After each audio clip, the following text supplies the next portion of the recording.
So this is 15. I think then. this is 15. So I All just right. wanted to So bring it's- everyone up to date. Yeah. Right? Mary So and Jeff, we're back. Mary and Jeff are back for another episode. We took a little bit of a hiatus over the holidays. Yeah, now we're back at work to take a break.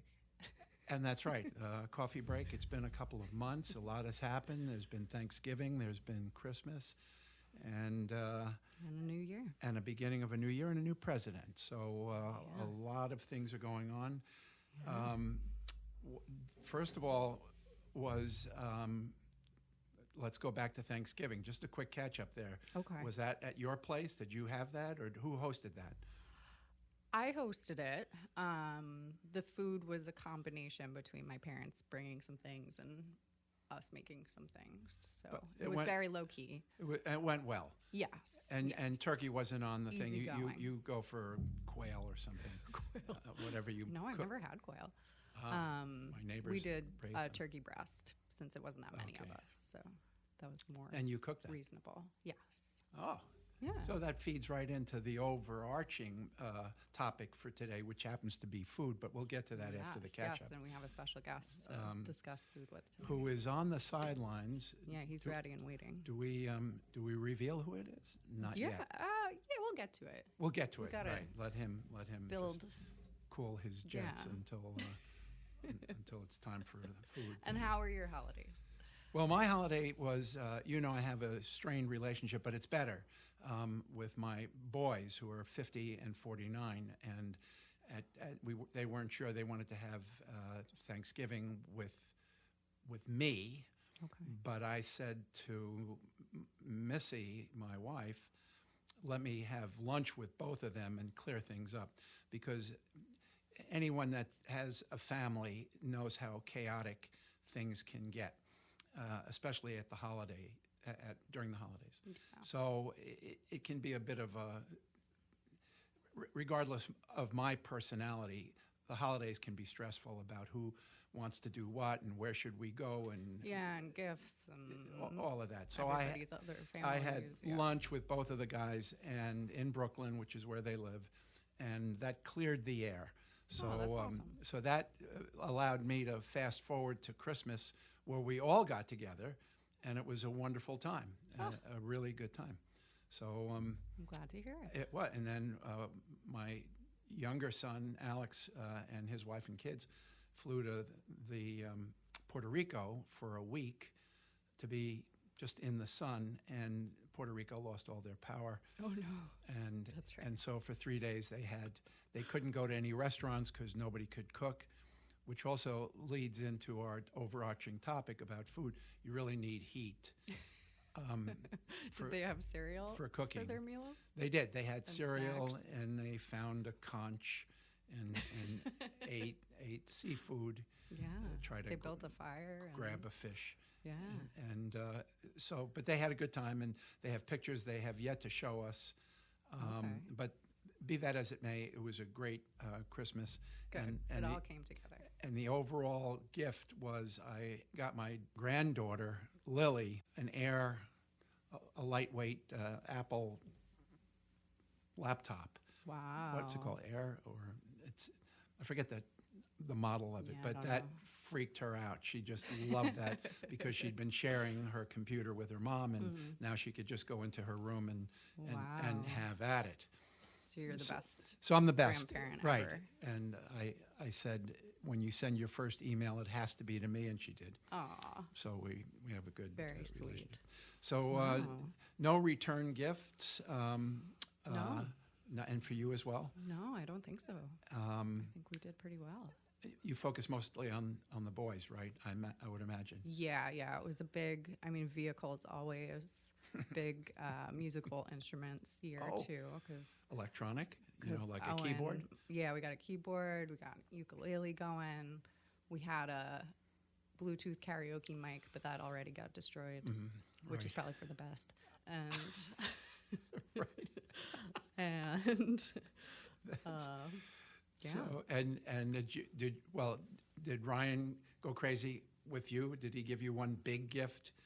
Like He got me some very nice earrings, which I had wanted, and we keep it pretty small. Yeah. Because I we have enough stuff. Yeah. Just to show you, after 54 years of marriage, my big present was a water pick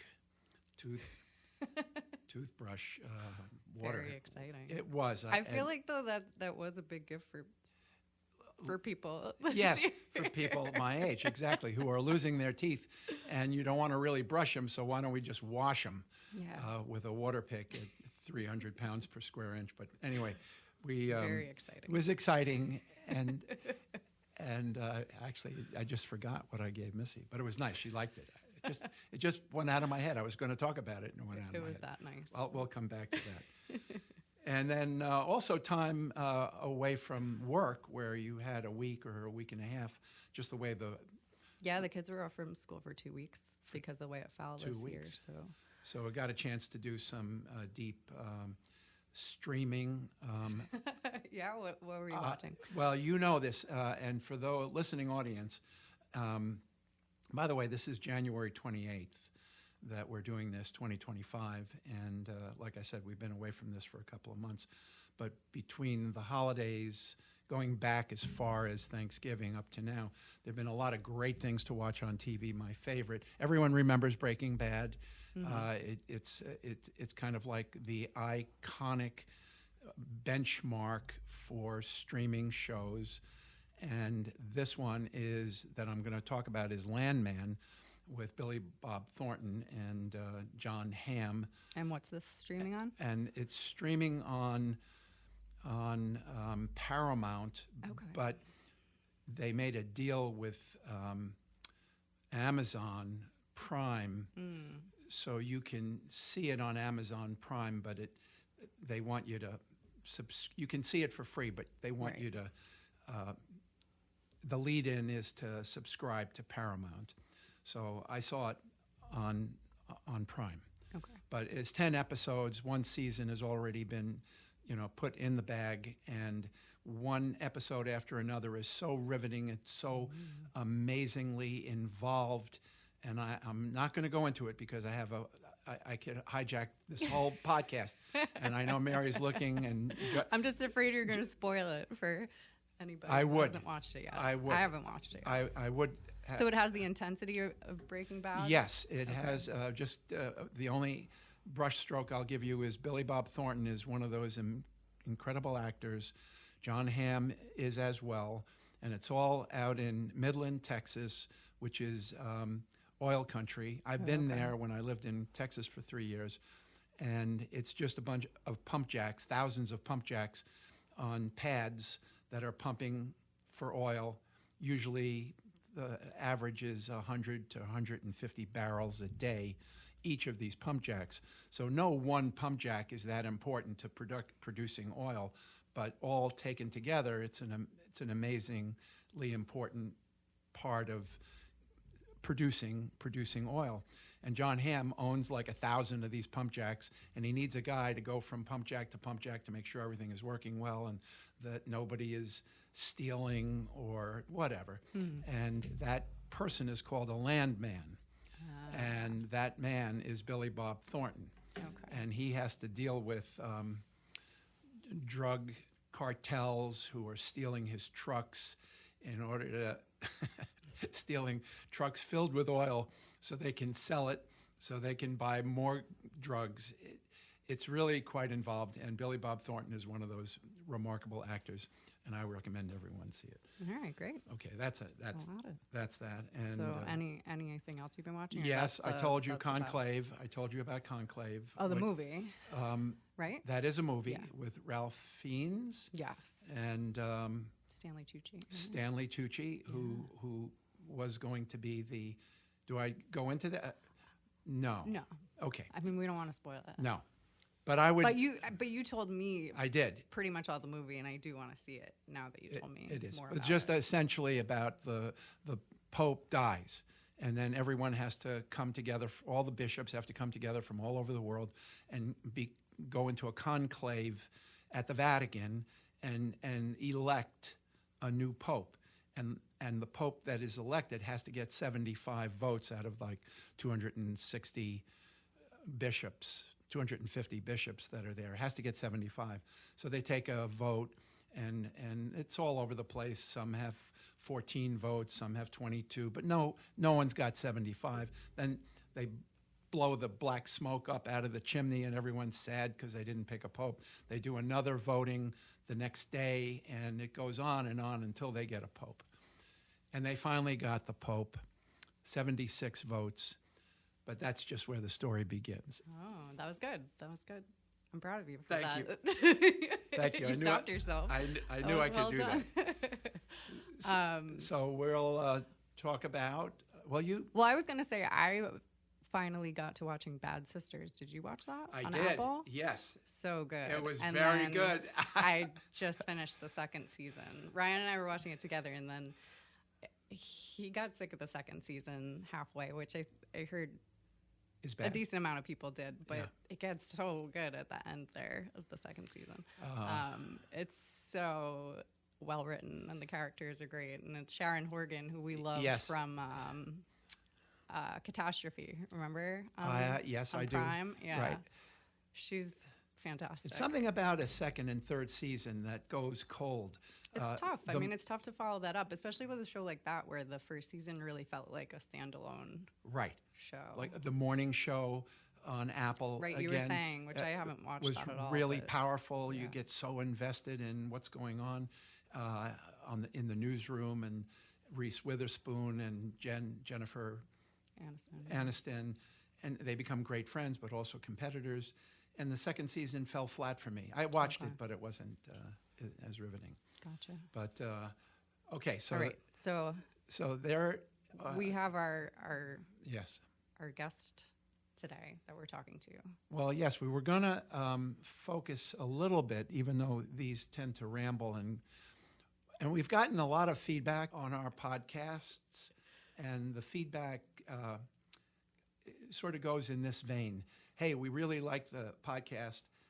What we like most about it is that you go off topic, and then So you're just doing your thing. That's good. and then it ends up being, I end up being apologetic for going off topic, which is somehow other people feel is humorous, and there's the glue. Perfect. We're good then. We're good. We're good then. Thanks.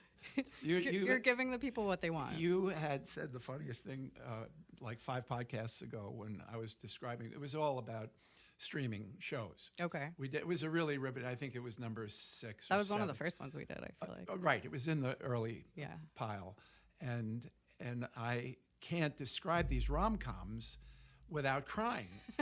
And you said, "Okay, it's 5 minutes in, and Jeff's crying," and it just made me laugh because it's so true. I'm just It's great. such a softie when it It's comes great. to You're true to yourself. describing this. I think we should keep saying that we're going to introduce our guest and then just Not never introduce him. Right. He's probably dusting himself off, getting ready for prime time. But we have to a little preface this because this is a special guest, and I don't know of any person who is more versed in chicken than our next guest. And since this podcast was supposed to be sort of topic focused on food and different ways. Right, so our guest is Justin Colby. Justin who Colby. we work closely with. He does Yes. the work while we take breaks and do podcasts. Precisely. And- He's probably working now, waiting to be introduced. Oh, absolutely. No question. No question. No question. So, And he's definitely a foodie, I would say, right? oh, there's no question about it. And I was thinking about it when I got married. You know, you have to decide on your menu for Yes.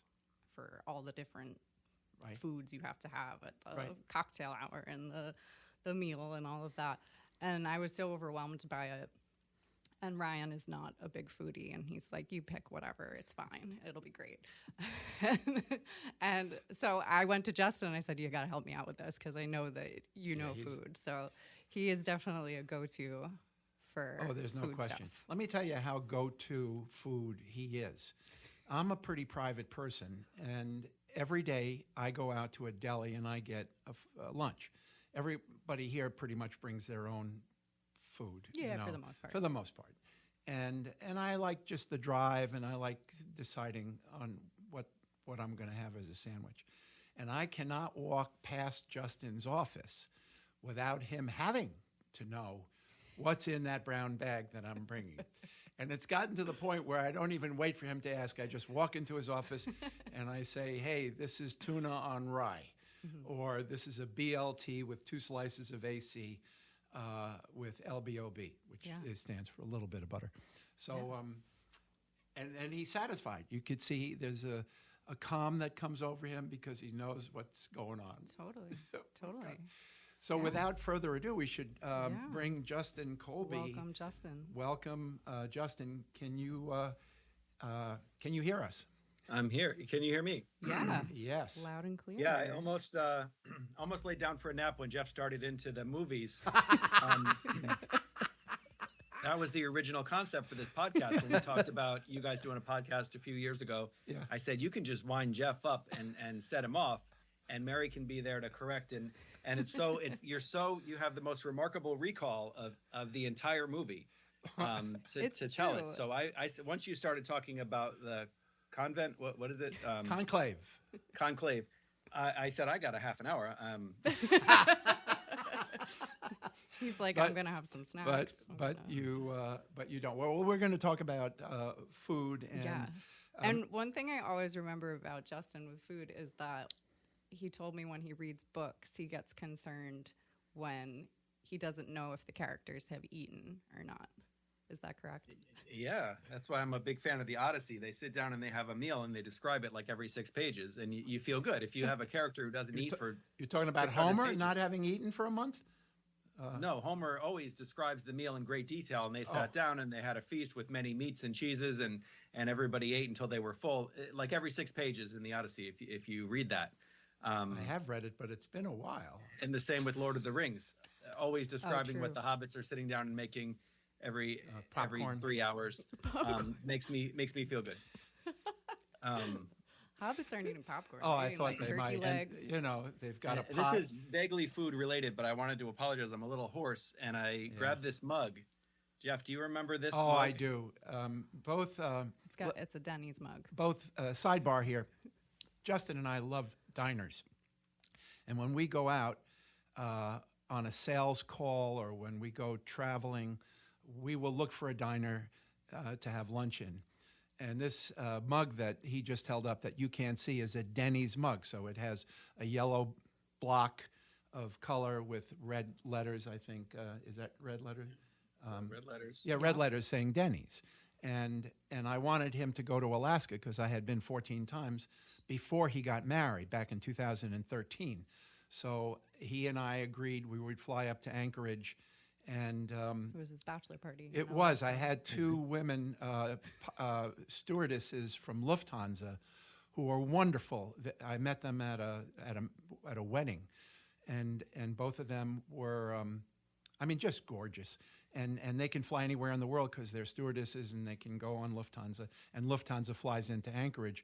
So I had this whole thing laid out because Justin at that time was 12 and I was 50. And I thought it would be great for him to have friendship up there in Anchorage. And I told them about Justin because they certainly weren't going to go to Anchorage for me. So I said, this is going to be one of the greatest trips you guys have ever been on. But as we got closer, and I got them rooms that they could stay in at the hotels that we were going to be staying in, just a day before we were all going to meet in Anchorage and start our journey, one of them, Katja, said, I can't. and it was so disappointing because this is the bachelor party, you know. Well. But get me out of trouble. It was all for the best. It was all for the best. But anyway, it was meant to be just you two. It ended up being a bromance, no question, and we saw some great wildlife. Not to mention, we were pretty wild. We were part of the wildlife. So we went up to Fairbanks. You land in Anchorage, you're 2.5 hours south of Fairbanks. So we drove up there, and then we saw Denny's. And they had a sign in front of Denny's that says, the most northern Denny's in the world. That's the sign. Wow. right? The most That's the hook, northern yeah. Denny's in the world.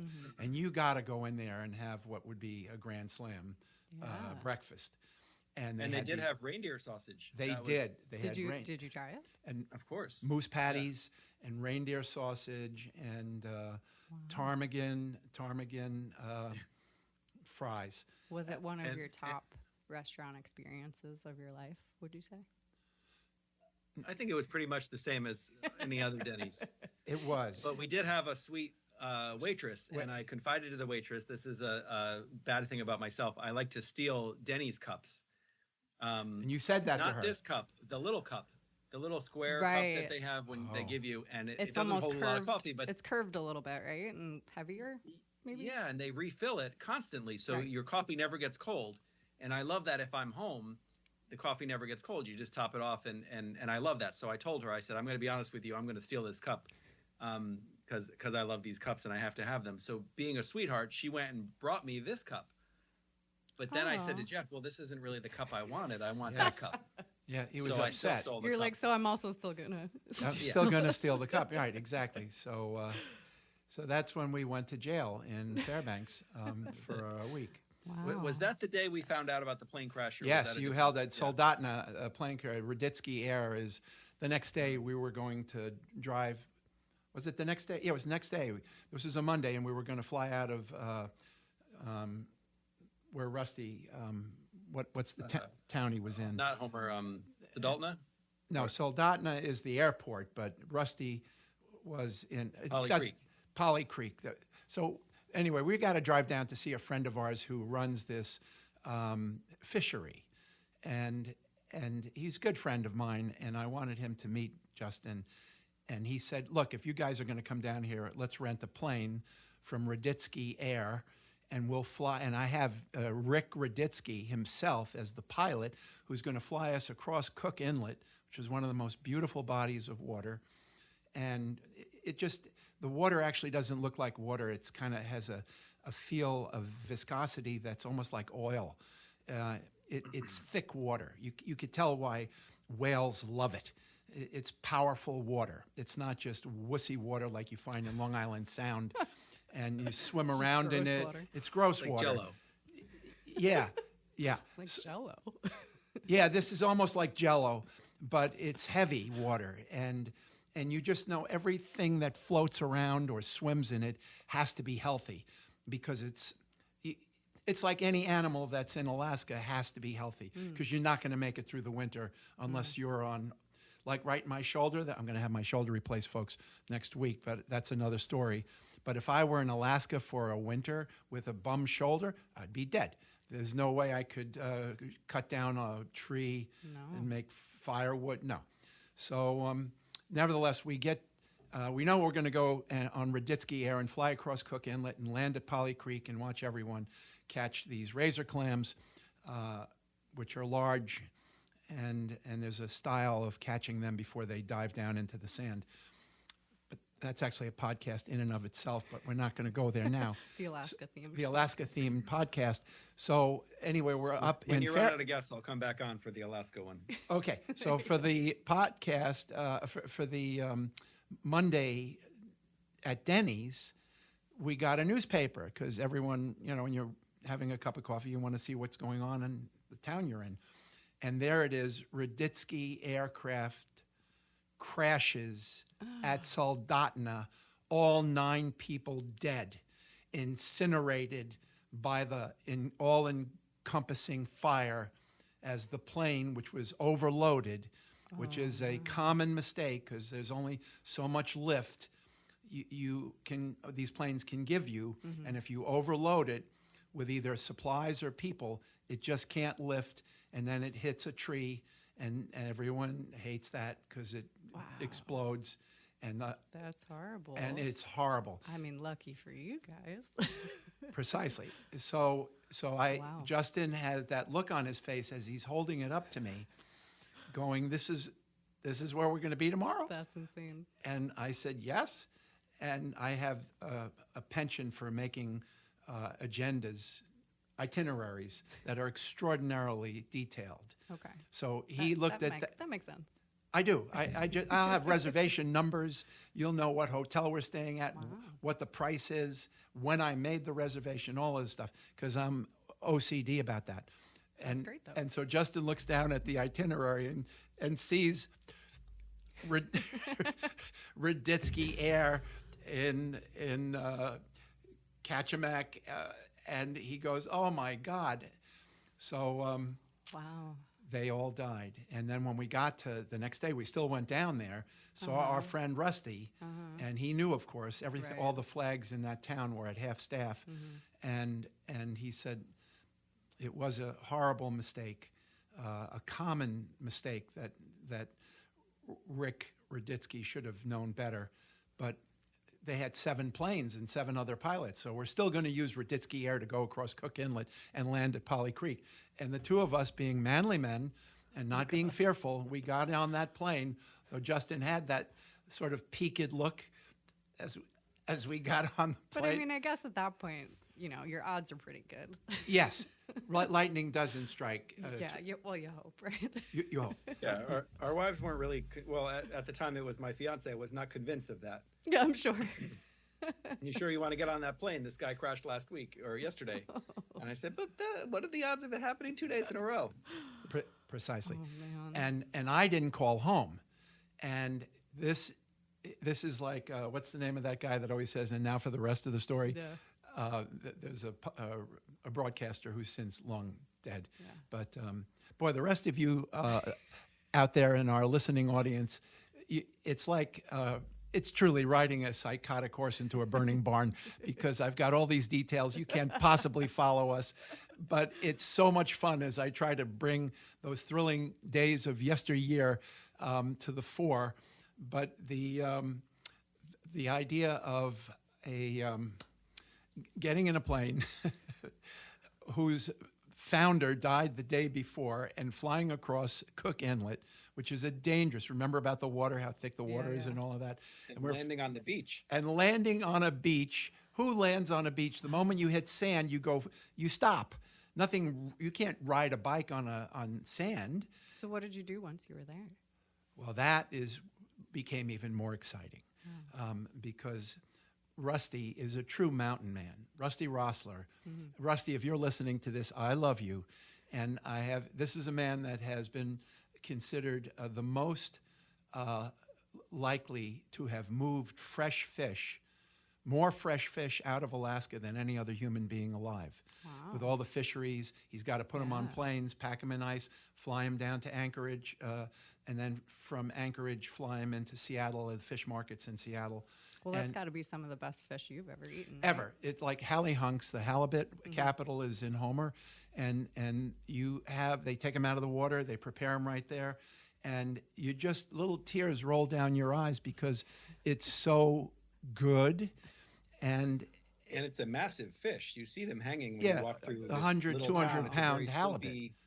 A very sleepy Northporty kind of town, and it's a 300-pound fish just hanging there. And they have these guys called the butt whackers. That's the name of the business.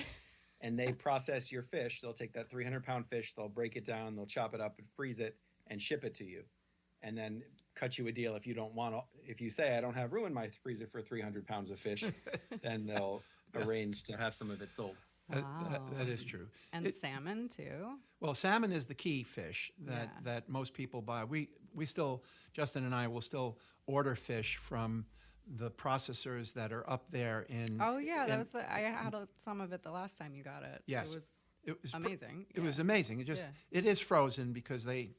But still. But still, when you get it up there, you don't have to do much to it, and it's delicious. No, and my hope is that I can someday prepare for everybody the Alaska salmon, Alaska style, the little chunks of salmon, the little blocks of salmon. You take a hunk of salmon. Do you usually cook it? I had it last night. I don't cook anything. No, I clean, but I refuse to cook. Okay. And you have a baking pan, right? A pan with a little lip on the side. It's called a baking pan. Okay. So, and then you chop up the salmon into little squares, and they get thrown in there, and it's just red meat, red salmon sitting there. But then you put onions and peppers, yellow peppers, red peppers, green peppers, then olive oil. You mix it all together and spread it out, and put it in there for 15 minutes, and then you just weep. It's so good. So we learned about that when we were up in Alaska. Cool. Mary, what do you call that pan? The flat one that you make? I call it a cookie sheet. Yes. I call it a baking sheet. Okay. It is, and I said pan. That's the wrong word. It's not I mean, I see what you mean, though, because it does have that lip. It's a baking sheet. Because there's the baking sheets that don't have that are Yes. very much for cookies and stuff. That are just... So aren't you, our listening audience, aren't you happy you tuned in on our decision to just dive into food? Well, I'm curious, Would that be- if the northernmost Denny's was not your best place you've ever eaten, what's the best place you've ever eaten? Justin, do you want to have a shot at that? Wow, there's been a lot of them. Yeah. Yeah, it's hard. I mean, it's hard to narrow it down to one. It's But I think that for me, a great meal is not just the meal. Certainly, you can, but there's only so many switches you can hit to make a food taste better. You add more salt, more fat, but there's an element of it is certainly the atmosphere to a place, and it is the company that you're with, and it's all of those things. So I would say one, this just comes to mind. We've gone to a lot of fine dining restaurants, but something more regular comes to mind is this place when we were in Aruba called Z Rover. And Z Rover is the place, if you ask the people in Aruba where the locals eat, this is what they tell you. And I'm sure there's an actual place the locals eat, but this is like right where they're going to send you. And Z Rover is a place on the water in Aruba, on the beautiful blue water, and it's almost like a seafood market. When you walk in, there's a line, and there's a guy behind a counter, and they have a few things written down, like grouper, shrimp, I don't know, another one of those tropical fish, and you just order. That's what you say. I'll have some grouper, I'll have some shrimp for 2 people, and they put it all in a raw fish in a basket, and they hand it to you. And then they have a guy in the back who's in front of a fryer, and you hand it to the guy, and he says a little seasoning or a lot of seasoning. They put this delicious Cajun seasoning on it, toss it, and you sit and eat it right there by looking at the ocean, and you can see the boat where they just hauled all this seafood in, the freshest I've ever had. And I'm talking to the guy who's cooking it. He's a pretty heavy set guy, and I said, "Wow, do you love seafood?" He said, "No, I'm allergic to shrimp." And you can see his arms are all covered in hives from frying shrimp all day. I said, "Well, what do you like to eat?" He goes, "I like a fat steak, medium rare." And I thought that was so funny. He's sitting here frying shrimp all day, and all he can think about is going home and having a steak. Oh my gosh, with his itchy arms. Do you? Wow. So these spices, we should go into that. Remember, we talked a little bit about this yesterday. No chef ever takes credit for making the fish, right? You only take credit for preparing the food. And so all these different spices, like could he have used cumin? He could have.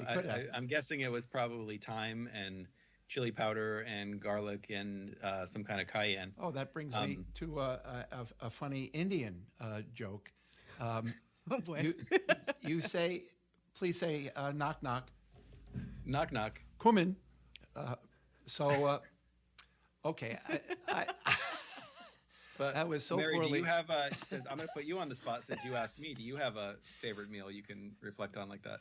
Oh, and let me just finish one thing. Oh, yeah. The reason that was such a great meal, even though it tasted great, was I was there. I was in paradise, and I was with my wife and my best friend and his wife. Yes. And we were just having the best time. And it was one of those moments that I would go back to in a second, anytime I could. So I'll forward that That's to you. Awesome. Okay. I mean, it is a tough question, but I think probably on our honeymoon, we decided to go to Nova Scotia in Canada because it wasn't too far. It was affordable. It was fun. We'd never been there. Halifax? We went to Halifax. Don't even have to pack a first. bathing suit. Yeah. I still remember getting to the airport in Halifax, and I told the security agents that we were there for our honeymoon, and they were like, "Excuse me, Yeah. are you sure?" Right. I think Yeah. they were more suspicious of me because of that. But yeah, so we spent some time in Halifax, and then we went up for a day to Prince Edward Island, which was kind of a long trip to drive up there, but it's beautiful with all the red cliffs and the farms, and it's Anne of Green Gables country and everything. But we went. Oh no, we did stay over. We stayed at a cow farm, right on the beach. On the beach. Romantic. Yeah, not really. It was like this rundown place with this old farmer guy. But we drove out to this little inlet, and there was this little seafood restaurant right at the end of this road, surrounded by boats and everything. And I think it was halibut there that was the best I've ever had in my life. And it was just so beautiful to be just sitting out there, the two of us. Loving Just it. kind of felt like we were, I don't know. On a honeymoon. Well, yeah, on a honeymoon. But just kind of like lost in the world eating delicious seafood. So, yeah. That's a very nice memory. Yeah. And you left for that right after your wedding? The day after. The day after. Yeah. I asked my stepdaughter once, Alyssa, what her top 5 favorite meals are, because it's almost more fair, more thinking, but more fair. So she goes, well, first was when we took us to Paris, and I had duck confit in Paris. That was amazing. And I said, oh, that's great. What was number 2? She goes, that steak you made last week. I think you got it at Walmart. Were you touched? Were you like, wow? That's pretty nice. I was, but it was also a pretty precipitous drop from Paris to Walmart steak. Or it's just a very high praise for that is your high cooking. praise. Because you like to cook, right? I'm good at steak. Okay. Jeff, do you have a favorite before we move on? A favorite meal? Actually, it used to be chicken cordon bleu, and Missy would make it, broil it, and have the chives and the scallions and some other spicy things that were on top of it. And for me, it has to be well done. But I always remember that as my happiest meal. And she hasn't cooked it in a long time. So now it's like a comfort food. Now it's what's the thing that we get from the Chinese food place? Lo mein? No, the chicken, the General Chow? General Chow's chicken. Oh yeah, so good. It's so good. So that's what has happened to my life. From having my wife cook a tremendous chicken cordon bleu to General Chow's chicken. Wow. But I love those. That's a guilty pleasure for me. The processed chicken cordon bleu that you buy in the freezer section. Oh, that makes me think of college because they would serve that in the dining hall sometimes. Yeah, that's a guilty pleasure processed food for me that I'll scarf down. And Mary had written down about a death row meal. Would your final meal be chicken cordon bleu? I know. I'm too logical. I knew I would know that I'd be dead in an hour. So let me just have some ice cream and kill me. So that's a solid choice. It's not like I need to eat.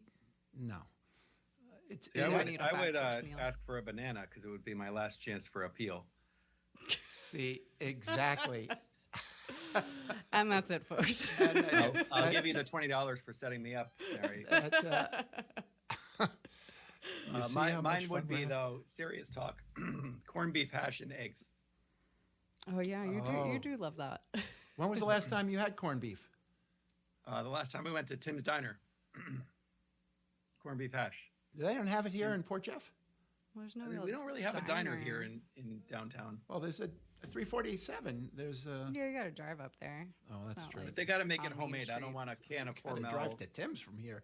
But Tim makes it fresh. They're cutting up the corned beef to order, and it's crispy, and you put like 6 or 7 eggs on top of it, and you're in another world. Yeah. Wow. So I have a question about the type of restaurants. Like if you go in to whatever it is, whether it's a steak place or a Mexican, is the mood of the place dictated by the lighting? Can you enjoy yourself in a brightly lit restaurant, or do you have to go into something that's more romantic with low lights? Like you don't want any of those light bulbs showing, right? We know how you feel That was about a that. subtle dig. That was just my preference. But I was thinking if I ever opened a restaurant, I would want it to be only booths. I wouldn't want open tables in the middle of the room that people are walking by. Okay. Everything would be booths. Even if it was like a square in the middle of the dining room, the square would have 4 pockets for two people to sit at, and have a high wall so you wouldn't have to hear anyone. And it would just be a wonderful place to talk. Again, low lighting. And as you say, the atmosphere is so important to how you enjoy the meal. So I would open up a kind of like a secret rendezvous. That's what it would be called, the rendezvous. The rendezvous, that's a good name. And people would come to my restaurant to rendezvous. Wow, that's a good one. Yeah, let's write that down. Yeah. I think for me, it's I'm so flexible. You know, I like, even though I have a reputation as being the chicken king, I love food so much, which is why I have to eat healthy, because otherwise I would be 600 pounds. But I love to go to like a food hall, which is usually more brightly lit. It's not really romantic, but that's kind of a down and dirty. You go and have some barbecue, or you're going to try some tacos, or everyone gets what they want. Yeah. But if it's a fine dining experience, I agree. It's got to be low light, quiet. I have the same thing as you. I don't want to sit in the middle of the room. I like to be able to look out at the room. Yes. You care, Mary? Do I care? Do you care where you sit in a restaurant? Yeah. Yeah. I mean, I'm pretty flexible. So if they sat you in the middle of the room, would you say, whoa, whoa, whoa, I don't want to sit here? That here? wouldn't be my top choice, but I'd be okay. So related to that, I'll ask both of you, like, Jeff, you go out 3 times pretty regularly with good friends of yours. Yes. And Mary, I'm happy to hear you guys are finally getting out once in a while after having very young kids for a long time. So what constitutes a great night out? Like when you come home and the next morning you're sitting there with your spouse and you're saying, wow, that was really a really nice dinner. What is it that does that for you? Is it the food? Is it the atmosphere? Is it the company? Is it just... Yeah, I think it's all of it. Yeah, it's got to be all of it. Just no stress. You leave that behind when Missy and I go out, and everything's calm. The dog hasn't tried to run away or eaten a piece of furniture, and yeah, my children haven't run away or eaten the furniture either. Your children. That's so important. I remember being out with you and Missy and watching on your what do you call that, remote camera? Yes. Shammy just destroying a wicker couch live. Exactly. She's eating it a was wicker... like watching January 6th. She was just... I didn't even know what to do. You want to run out of the restaurant and stop her, but I said, I don't care. Yeah. Which is why your Melissa is going to make out pretty soon now, because she works at Ethan Allen, and we're going to replace some of this furniture. And she's going to help us get it. Perfect. So that's a pretty good thing. Do you have any foods you hate? Because I feel like you like most foods, Justin. I can't think of a food. Yeah, I'll eat almost anything. There's nothing that you hate? You don't like to throw. You even don't like to see other people throw food out. You'll say, "Oh, I hate throwing food away." Yeah. And that's why food is such a. It was always our family value growing up. Even when we didn't have a lot, we always sat down to a meal. But when things were tight, my family would find a way to stretch everything and make it go and save money. Yeah. So that's still, no matter if I do well or I don't do well, I still have that mindset. I clip coupons when I go to the grocery store. I save my food for leftovers. So I always have that. It's a security thing. I always want to have plenty of food in the house. But yeah, I can't think of anything that you said, like, if you eat all of this, I'll give you $1,000. Like, I can't think of anything that I would really be revolted by that is considered food. Okay. Wow. Well, not a one. Not a one. Not even like a weird candy or... Yeah. Sometimes, some cultures, and are just not good at dessert. And Mexicans. Like don't if I have go to an dessert. Indian restaurant, I'm not usually ordering dessert. No. I love Indian food, but It's I'll very skip dessert and sweet. get ice cream on the way home. I feel like it's very sweet in Indian Yeah. restaurant. I would agree. Well, we should bring up one last thing that we talked about yesterday, which is the taste memory of certain foods, because our listening audience probably has never heard of this. But I listened to a reel by who's the guy, Justin? The Warren Buffett. Warren Buffett. And his company, his corporation owns Dairy Queen, and it owns See's chocolate, and and it owns probably almost a 40% stake in Coca-Cola, and he has very solid reasons for supporting those three companies. But when he has a pile of change, he has 3 piles of change on his key stand where he grabs his keys to get in the car when he leaves for work in the morning. One is $2.80, the other is $3.60, and the other one is $4.40.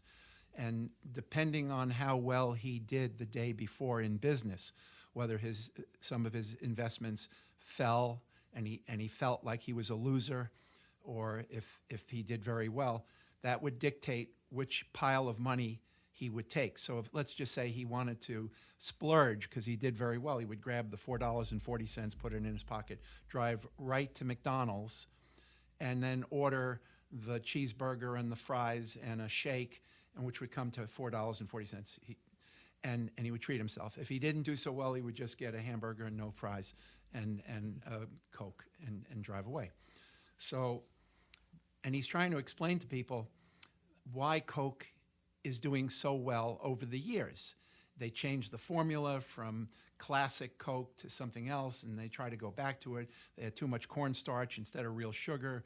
And he says syrup. corn Right. syrup, not starch. Cornstarch would be an interesting That would be soda. so you get all gummed up, and then corn syrup. Okay. It would be as thick as the water in Alaska. Exactly. You added cornstarch. Yeah, that's true.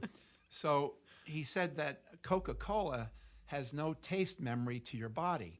So if you eat See's candy and you say, I'm just going to have candy all day, or you go to Dairy Queen, I'm just going to have chocolate shake next day, your body will become sick of it.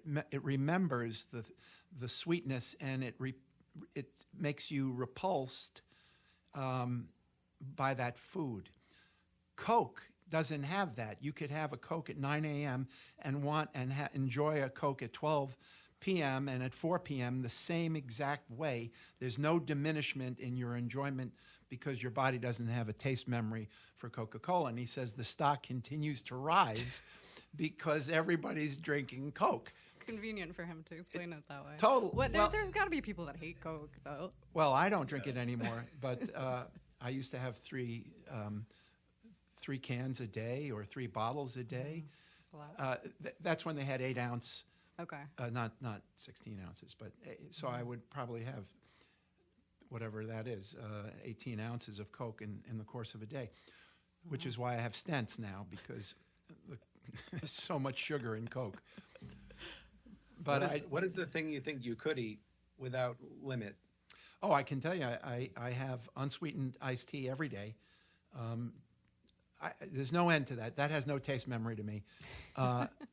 Unsweetened iced tea. And I hate to say this because it'll paint me as a pig, but I just love a cinnamon bun.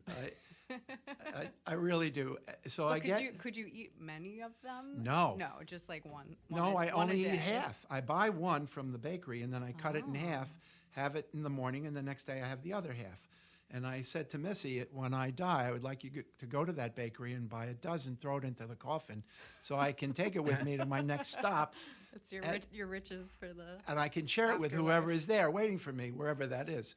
Could melt right away, or it could last. But That is the best, though, like a pastry and coffee. thank you. There's just a happiness to that. Would yours be gummies, Mary? If Gummies.